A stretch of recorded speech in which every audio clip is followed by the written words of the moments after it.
Tonight, hospitals nationwide are experiencing a shortage of nitroglycerin. The drug is considered an emergency room staple. Action 4's Ashley Custer tells us how a hospital in Edinburgh is feeling the pinch.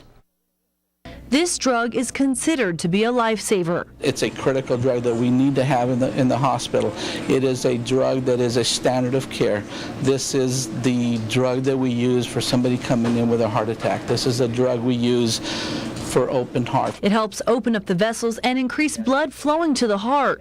Gavino Garza is the pharmacy director at the Doctors Hospital at Renaissance. He says the quantity of injectable nitroglycerin has taken a dive as of late. The hospital has about 1/3 of the supply it used to carry. Baxter International is currently the lone supplier of the necessary drug. The market used to have 3 manufacturers. Now it's 1 manufacturer. So that's the reason that this is occurring. It's considered liquid gold for most emergency rooms and hospitals, and right now the remaining manufacturer of this drug is having a hard time keeping up with demand. One reason? Packaging.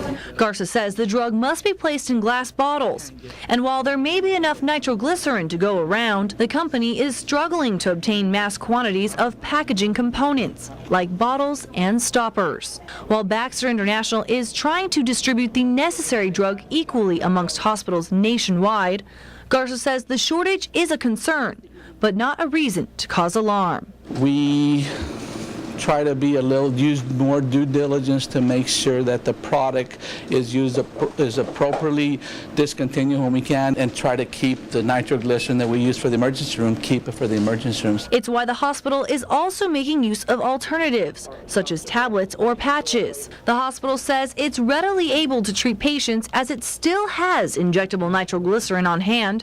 They just don't have as many bottles as they'd like. Ashley Custer, Action 4 News. Garza says he spoke to the manufacturer today and they told him that over the next few months they should be able to better accommodate the demand for injectable nitroglycerin.